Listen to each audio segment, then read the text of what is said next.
The healing power of self-care in a world of chronic stress and anxiety. The journey of 1,000 miles begins with one step.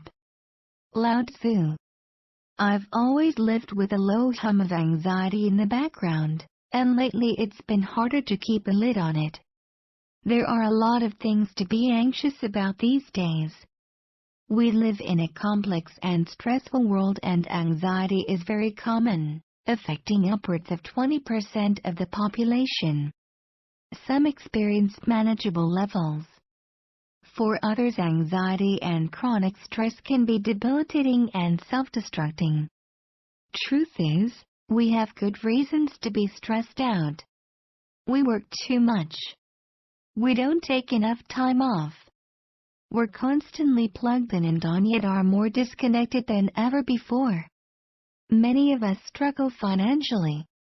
Our healthcare, education, and political systems don't support us. We truly face many challenges and struggles every day.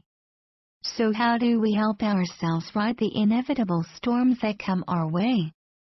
How do we handle daily ups and downs without getting swept up by emotions and reactions?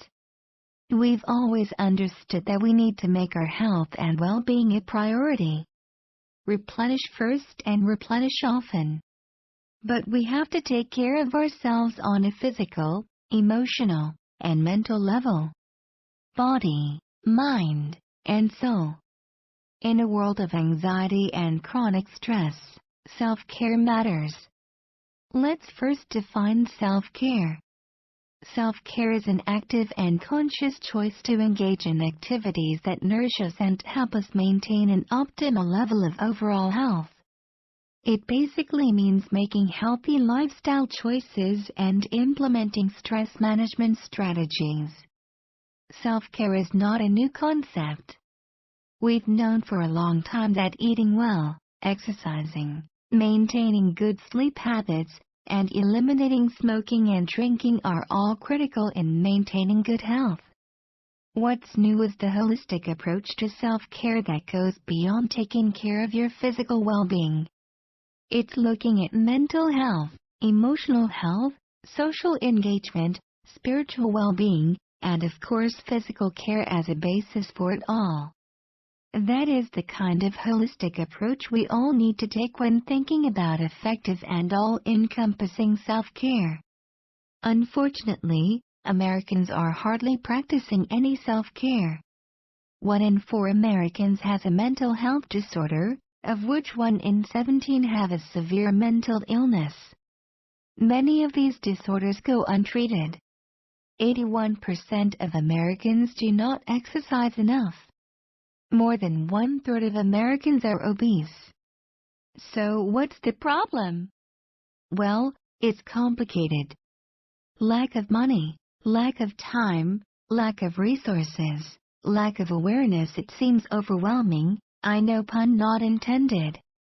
But we don't have to completely overhaul our lifestyle in one day, not even 1 year, to make a substantial difference. Remember, a journey of 1,000 miles starts with a single step. We just have to take that one step forward right now. Can you adopt one healthy habit today? Or perhaps, you can eliminate one unhealthy habit from now on. Can you give yourself a gift of a single healthy activity you can commit to doing on a daily or weekly basis? My self-care journey. When I first decided to take charge over my health, I didn't know where to start. I was overwhelmed by the sheer number of things I needed to address. I didn't sleep well, I worked too much, I suffered from chronic pain and depression, I was highly self-critical, I wasn't exercising. I knew there was childhood pain that I had to deal with. I was overwhelmed trying to raise 3 little boys, and I was constantly anxious. I was miserable. I was unhappy, but I felt too disempowered to fix my life. There was just too many problems to tackle, too much to work on. At the same time, I knew I couldn't continue to live like this. Something had to change. So I started small, with what at that time seemed like a doable practice. In 2011 I committed to daily gratitude journaling at bedtime. I simply wrote 3 good things that I was grateful for that day. It was something I could do in just few minutes and it made me feel good. As I developed the habit of gratitude, my list grew longer and more detailed. In the end, gratitude journaling helped me curb my naturally negative outlook on life, added more optimism and perspective, and helped me sleep better. In 2012 I committed to eliminating yelling, complaining, and criticizing. This was the next step in curbing my negativity and promoting a more positive mindset. While this wasn't easy to do and I stumbled a lot initially, over time my attitude changed dramatically, improving all of my relationships in ways I couldn't imagine, including the one I had with myself, since there was now less fuel for self-blame and feeling guilty. In 2013 I committed to making art every day. This has been my passion that I've neglected for years but craved immensely. Doing something for myself just because I enjoyed it was an act of self-love. It brought creativity and play into my life, taught me that mistakes are not such a big deal, gave me a voice that I've lost as a busy mother, allowed for self-expression, improved my self-esteem, and in the end was truly healing. Art is therapy. In 2014 I committed to mindfulness and healing my emotional wounds. The pain of the past was still there and it would pop every now and then, showing up as anger, depression, and fear. I decided to finally tackle it with journaling and mindfulness. Ever since I started my gratitude practice, I realized journaling was helpful in making sense of feelings and events, processing my emotions, gaining perspective, and simply letting things go by pouring them out on paper. Yes, I'm old school. Mindfulness helped me through my emotional healing journey by recognizing, allowing, and accepting my internal experience with presence and compassion. Journaling helped me integrate and process my past and present events and feeling, and ultimately became my top self-therapy tool. Dealing with suppressed emotional pain was extremely hard but in the end self-empowering. It freed me from reactivity and emotional hijacking, led to more inner peace, and it accelerated my healing journey of self-love and self-acceptance. In 2015 I committed to daily meditation and journaling practice, since both were so instrumental and transformational in managing my emotions and well-being. I wanted to be more present to life and build a solid foundation for my future. Meditation and journaling further deepened my self-awareness, helped me to slow down and recognize negative patterns I needed to work on, taught me how to respond instead of react to life, allowed me to process my present pain and experiences and gain clarity and perspective, eased my anxiety, and improved my attention, empathy, and listening skills. In 2016 I committed to weekly yoga. I'd tried yoga before and didn't like it at all. But now I was a changed woman and I craved to reconnect with my body and align my body-mind with my spirit.